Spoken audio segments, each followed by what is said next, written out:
Salut les Nakama, on se retrouve aujourd'hui pour une nouvelle vidéo avec une info croustillante que je me devais de partager et qui est tombée il y a quelques jours. Si vous êtes un adepte des réseaux sociaux, vous n'avez pas pu passer à côté. En effet, Hiro Mashima a annoncé sur Twitter ce vendredi l'adaptation animée de son nouveau manga Eden Zero, qui va d'ailleurs fêter ses 2 ans le 27 juin prochain.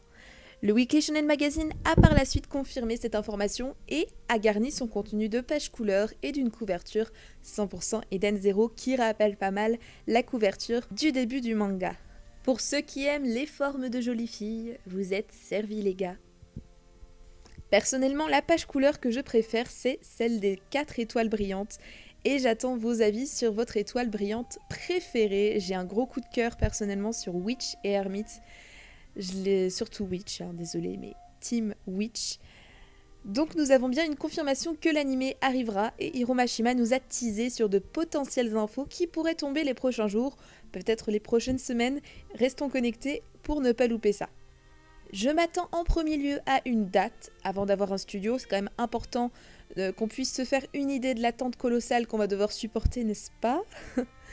Pour savoir aussi où en est le projet, s'ils sont encore à l'état d'ébauche, de création, ou si le projet est déjà bien avancé dans sa production. Si je devais miser sur une date, je dirais certainement printemps, été 2021, peut-être automne. Pour combien d'épisodes également ? Vont-ils faire un animé fleuve ou plutôt un animé saisonnier ? Je préférerais un animé saisonnier pour peut-être booster une qualité. C'est vrai que les animés fleuves c'est bien, mais parfois la qualité peut en pâtir. Alors après une saison de 12, de 24 épisodes, ça peut être très aléatoire, sincèrement on peut pas le deviner. Peut-être 24 épisodes pour arrêter la saison 1 à la fin de l'arc Valkyrie, puis entamer la saison 2 direct sur l'arc Drakenjo, ou alors carrément une saison de 48 épisodes comme a fait Fairy Tail à l'époque. Ce sera la surprise, c'est un grand mystère, mais j'ai vraiment hâte d'en savoir plus. Une autre information capitale qu'on attend tous impatiemment, c'est l'annonce du studio qui va adapter le manga. Je reste pour le moment sur A1 Pictures, étant donné que Mashima a quand même collaboré de nombreuses années avec eux sur Fairy Tail.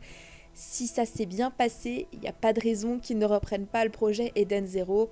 Bien sûr, s'ils n'ont pas d'autres licences à côté, il faut qu'ils puissent compléter leur planning et pas qu'ils soient surchargés de licences. Après, est-ce qu'il y aurait un studio affilié comme Bridge, Cloverworks, à voir ? Mais Cloverworks, pitié, tout sauf ça. Je veux le bannir en voyant à quoi ressemble la dernière saison de Fairy Tail. C'est A1 Pictures qui avait collaboré avec Cloverworks, mais c'est Cloverworks qui avait fait le gros du boulot.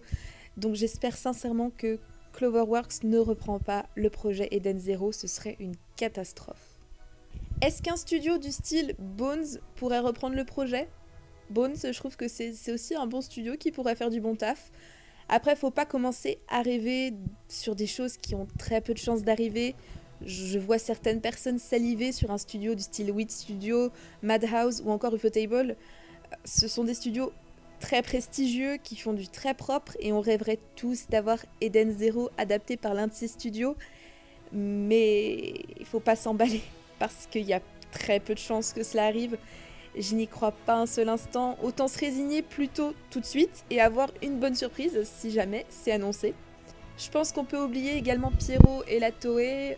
Pierrot, ils sont déjà sur Black Clover, Boruto, ils ont déjà des grosses licences. La Toei, je les vois pas du tout reprendre un projet tel que Eden Zero, ils ont déjà aussi pas mal de choses je crois.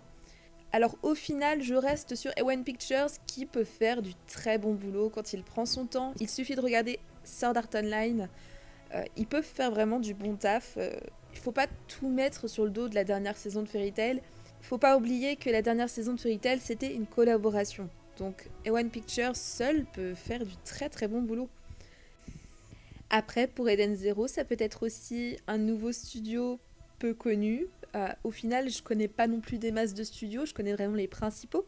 Donc on peut avoir de très bonnes surprises, des studios très sympas, peut-être pas connus. Wait and see. Parlons animé, parlons musique.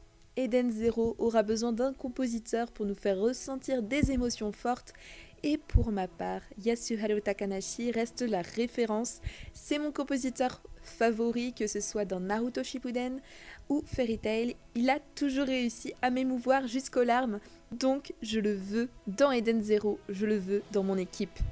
N'hésitez pas vous à me dire quel compositeur vous verriez qui collerait à l'univers d'Eden Zero, qui pourrait donner une empreinte intéressante à l'anime. Parce que bien sûr, je dis Yasuharu Takanashi, je n'en connais pas non plus des masses, mais même si je trouve qu'il pourrait coller très bien avec l'univers d'Eden Zero, l'univers Mashima, l'univers fantastique, peut-être qu'il y a d'autres compositeurs que je ne connais pas qui pourraient également faire le taf. Mais voilà, Takanashi quand même quoi. Au niveau des seiyuu, j'ai pas forcément d'idée précise, j'ai écouté quelques comédiens qui pourraient être sympas. Alors j'ai retenu Shizuka Ito sur Omura. Je trouve qu'elle a une voix qui peut passer pour Omura. Pour Rebecca Wise, j'ai pas forcément d'idée. Après pour Shiki, il faudrait une voix dans le style, j'ai vraiment dit dans le style, pas forcément lui, mais Kaji Yuki qui fait lui, il fait des voix extraordinaires, il fait Shoto, il fait Eren. Je sais plus qui il fait, mais il fait plein de personnages et il a une voix quand même qui quand même. Il fait aussi Alibaba dans Maggie, je crois. Il a quand même une sacrée voix et je trouve que sur Shiki, ça pourrait rendre quelque chose de sympa. Shiki, c'est quand même c'est pas un enfant, mais il a ce côté très innocent, très pur. Sur qui ça pourrait vraiment passer, je pense. Faudrait peut-être qu'il donne sa voix un petit peu plus grave, mais voilà, après c'est du détail, c'est des seiyuu, ils sont doués pour ça, ils savent changer leur voix, c'est des vrais magiciens. Donc je me fais aucun souci sur le casting des personnages d'Eden Zero.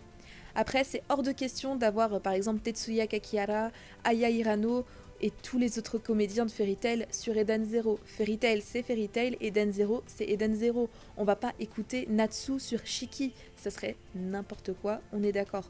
On veut un cast tout neuf, des voix qui sortent de ce qu'on connaît. Je veux bien à la limite Sayaka Ohara sur RZ et Rie Kogimiya sur Happy, mais c'est tout. Vraiment, pas d'autres caméos. On en a assez déjà que Eden Zero soit comparé à Fairy Tail, alors on ne veut pas les voix qui ont été utilisées dans Fairy Tail sur les personnages principaux d'Eden Zero. Voilà. J'espère que cette petite vidéo information vous aura plu. N'hésitez pas vous à me donner vos avis sur tous les points que j'ai abordés pour qu'on puisse se donner des idées avant ces fameuses annonces. Quant à moi, je vous dis à la prochaine. Ciao!